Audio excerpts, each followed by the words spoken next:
Je voudrais commencer cette plongée au cœur de nos sources aujourd'hui par une question, enfin une réflexion qui est un peu vertigineuse quand on s'y arrête 2 secondes. Vas-y, je t'écoute. Combien de décisions dans une vie humaine sont vraiment les nôtres? Ah oui, vaste sujet. Non mais vraiment. La carrière qu'on choisit, la façon dont on s'habille le matin, le ton qu'on emploie dans une réunion, les rêves qu'on poursuit. On pense faire des choix libres, mais ce que notre analyse d'aujourd'hui révèle, c'est que la plupart des gens ne sont pas perdus. Ils vivent simplement la vie de quelqu'un d'autre. C'est une phrase qui frappe fort, et c'est tellement vrai. Dès qu'on commence à creuser sous la surface de nos comportements, on réalise à quel point nos actions sont en fait dictées par l'extérieur. Absolument. Il y a les attentes évidentes, tu sais, les parents, le cercle d'amis, la société en général, mais le pire, c'est sans doute cette audience invisible qu'on porte tous dans notre tête. Ah oui, le fameux tribunal imaginaire. Exactement. C'est un tribunal qui juge la moindre de nos pensées avant même qu'elles se transforment en action. On adapte notre comportement pour un public qui n'est même pas dans la pièce. C'est fou quand on y pense. On joue une pièce de théâtre écrite par notre entourage. Et c'est exactement la mission de notre exploration aujourd'hui. On va déconstruire un phénomène hyper précis, un truc qu'on confond presque toujours avec de la gentillesse. Le besoin de plaire, ouais.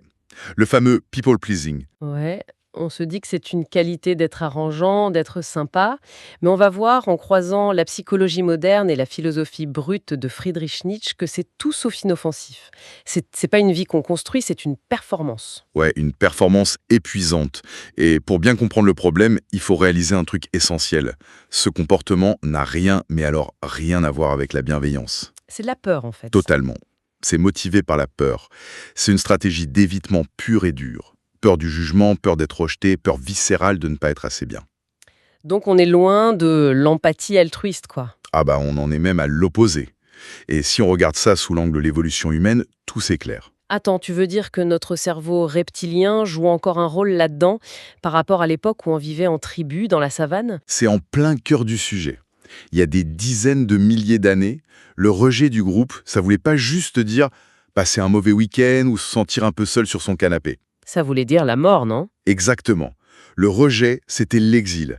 Et l'exil, seul face aux prédateurs ou à la famine, c'était la mort assurée. La survie en solitaire était impossible. Donc notre système nerveux s'est calibré pour percevoir l'approbation du groupe comme une question de survie biologique. Voilà. Et le problème, c'est que le monde a changé, mais pas notre cerveau. Ouais, il n'a pas eu la mise à jour logicielle. C'est ça. Donc aujourd'hui, l'amygdale, qui est notre système d'alarme interne, elle fait pas la différence entre un tigre à dents de sabre et un silence gêné dans une conversation. C'est incroyable. Face à un regard désapprobateur, parce qu'on vient de donner une opinion impopulaire, le rythme cardiaque s'accélère, on transpire, le cerveau traite ça comme une menace mortelle. C'est pour ça qu'on dit oui quand on veut dire non ou qu'on se tait quand on veut parler. C'est hyper déculpabilisant en fait. On n'est pas faible, on est juste conditionné. Exactement, c'est un conditionnement. D'ailleurs, ça me rappelle ce truc tellement banal. Tu sais, quand on te demande où tu veux manger, tu as super envie d'un poulet au beurre, mais tu regardes l'autre personne et tu dis Oh, n'importe où, Samira. voilà. Tu perds littéralement ton identité et tes envies biologiques profondes face à un poulet au beurre et un peu de pression sociale. C'est tellement ça. On en rigole, mais c'est symptomatique d'une mécanique d'effacement de soi. Mais au-delà de la peur, il y a aussi une récompense neurologique, non? Sinon, on fuirait juste les gens. Ouais, la fameuse dopamine. Le cerveau est une machine à prédiction. Chaque fois qu'on agit d'une manière qui s'aligne avec les attentes du groupe et qu'on reçoit une validation, genre un sourire ou un compliment, le cerveau libère de la dopamine. C'est le petit shoot de plaisir. Voilà. Mais c'est surtout l'hormone de l'apprentissage. Le cerveau se dit que cette stratégie apporte de la sécurité, donc il l'encode. Et ça crée une vraie dépendance. On devient accro au like, à l'approbation, à la validation externe. Et c'est là que la société s'organise autour de cette faille et que notre philosophe du jour Friedrich Nietzsche entre en scène avec un concept assez tranchant. Ah oui, la fameuse métaphore du troupeau. Le troupeau, ouais, il ne mâchait pas ses mots. C'est clair.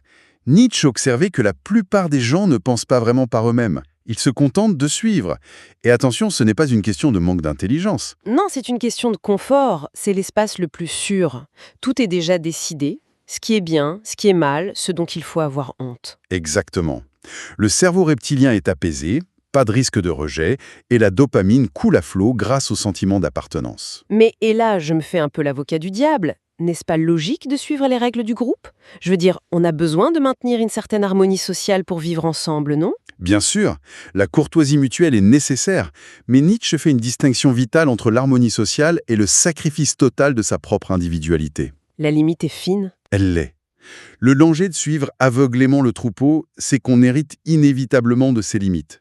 On arrête de se demander ce qu'on veut vraiment, pour se demander uniquement ce que les autres vont approuver. Donc la vie devient un simple copier-coller des attentes de la société. Et ça a un coût énorme. Ça semble inoffensif sur le moment pour éviter un conflit, mais à long terme, c'est dévastateur. Un poison lent, ouais. Les gens qui sont prisonniers de ce besoin de plaire développent une anxiété chronique, une confusion identitaire très profonde. Ils suffoquent en fait. Le vrai soi est étouffé sous les attentes. Ça mène tout droit au ressentiment et au burn-out émotionnel. C'est ça. C'est l'épuisement de maintenir un faux soi au quotidien. Il y a cette citation de Nietzsche dans nos sources qui résume tout ça brillamment. Aucun prix n'est trop élevé à payer pour le privilège de s'appartenir à soi-même. Le privilège de s'appartenir à soi-même. C'est puissant. Ouais, ça me fait penser à une métaphore immobilière. Vivre pour l'approbation des autres, c'est comme payer un loyer exorbitant, tous les mois, pour une maison qui ne nous appartiendra jamais. On décore la façade pour les voisins, on y met toute notre énergie, mais on n'a pas les clés. C'est une excellente image. On brade sa propre vie pour du confort temporaire. Mais alors, c'est quoi l'antidote? Parce que constater les dégâts, c'est bien, mais comment on sort de ce conditionnement? Eh bien, Nietzsche proposait une solution radicale. Ce qu'il appelle la création de soi. L'idée centrale, c'est « deviens qui tu es ». Pas ce que la société attend, mais ce qu'on choisit d'être. Voilà. Et les textes que nous analysons décortiquent ça en 4 étapes pratiques assez fascinantes. L'étape 1, c'est la remise en question. Tout remettre en question. C'est l'audit interne.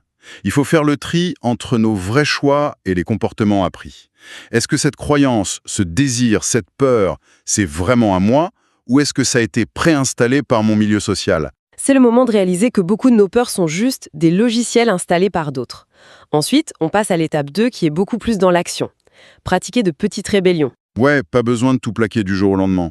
C'est une désensibilisation progressive. Par exemple, dire non sans donner une explication de 10 minutes. Exactement. Choisir ce qu'on veut vraiment, même si c'est impopulaire. Et il faut prévenir. Au début, ça va être très inconfortable. Ah, ça va piquer, c'est sûr. Les mains moites, le cœur qui bat. Mais cet inconfort, c'est le signal direct de la croissance. C'est la preuve que le conditionnement se fissure. Ce qui nous amène à l'étape 3, construire l'approbation intérieure. Parce que si on coupe la validation des autres, il faut bien la placer. Sinon, on tombe dans le vide. C'est vital. Et attention, le but, ce n'est pas d'avoir un ego surdimensionné ou une confiance aveugle. C'est ce qu'on appelle le self-trust, la confiance en soi, au sens de se fier à son propre jugement. C'est ça. Quand la validation devient interne, on n'a plus besoin des applaudissements extérieurs. Et c'est là que la neurologie bascule. On commence à sécréter de la dopamine, non plus quand on a fait plaisir à quelqu'un, mais quand on agit en accord avec nos valeurs profondes. Et puis, il y a l'étape 4, qui est peut-être la plus difficile à avaler. Accepter l'inconfort de perdre des gens. Ah oui, là on touche à un point très sensible. Parce que c'est là que ça devient vraiment intéressant et honnêtement un peu terrifiant. L'idée c'est que si tu arrêtes de vouloir plaire, certaines personnes vont s'éloigner, parfois même se mettre en colère. Bien sûr. Mais la réalité brutale et libératrice, c'est que ces personnes ne vous aimaient pas pour ce que vous êtes. Elles aimaient ce que vous faisiez pour elles. Elles aimaient une version de vous qui n'était pas réelle, une illusion qui flattait leur propre confort. C'est une excellente nouvelle au fond. Si ces gens partent, c'est un nettoyage naturel. Ça fait de la place pour des relations authentiques. Totalement. Et pour bien cristalliser toute cette théorie, je trouve qu'il y a une image très marquante dans nos sources. La métaphore du sculpteur. Ah oui, cette image de l'être humain comme une sculpture. Imagine que tu es un grand bloc de marbre vierge et que tu es censé sculpter ta propre statue. Mais au lieu de ça, la personne qui veut toujours plaire refuse de tenir le burin. Elle le tend à tout le monde. C'est une perte de contrôle totale. Une personne va donner quelques coups pour tailler la carrière, une autre va sculpter la personnalité, une autre les rêves. Et à la fin, quand on regarde la sculpture terminée, elle est méconnaissable, elle n'appartient même pas à la personne. Elle n'a aucune âme, ouais. Le message central de Nietzsche, c'est vraiment de reprendre ce burin, de retirer toutes ces couches d'attente qui nous ensevelissent pour enfin trouver une version réelle de nous-mêmes. Et on précise bien une version réelle, pas une version parfaite. C'est tellement plus puissant d'être authentique que d'être parfait. Absolument. Et reprendre le burin, ça boucle parfaitement avec ce qu'on disait sur la science et le cerveau au début. C'est restructurer son circuit de récompense. S'entraîner à se sentir bien sans l'approbation extérieure. C'est la définition absolue de la liberté. Donc, si on résume un peu le voyage qu'on vient de faire, on a vu que l'addiction à l'approbation est un héritage de survie, que se réfugier dans le troupeau nous coûte notre identité, et qu'il est urgent de reprendre le burin de notre vie en main, quitte à perdre des gens en cours de route. C'est un excellent résumé. Mais avant de clôturer, j'aimerais lancer une dernière idée. Une pensée un peu provocatrice pour prolonger la réflexion de quiconque nous écoute. J'adore quand on renverse les perspectives. Vas-y. On a beaucoup parlé du coût personnel du people pleasing, la souffrance, l'anxiété. Mais si on regarde ça autrement, et si le désir absolu de vouloir toujours être une personne gentille, de plaire à tout le monde, était en réalité la forme la plus subtile et la plus sournoise d'égoïsme? De l'égoïsme. Attends, comment le fait de se sacrifier pour les autres peut être égoïste? C'est contre-intuitif. Eh bien, réfléchis à ça. En se cachant derrière un masque inoffensif, lisse, uniquement pour se protéger personnellement de l'inconfort du rejet, un individu prive en fait le monde entier de sa véritable essence.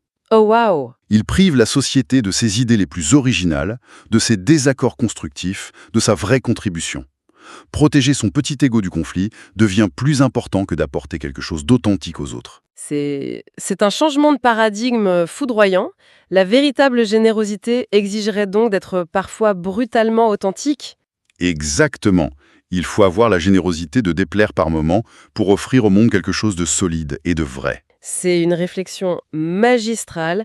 Et d'ailleurs, pour tous ceux qui suivent cette exploration et qui souhaitent s'améliorer d'1% chaque jour, n'hésitez pas à aimer et partager cette vidéo. Totalement.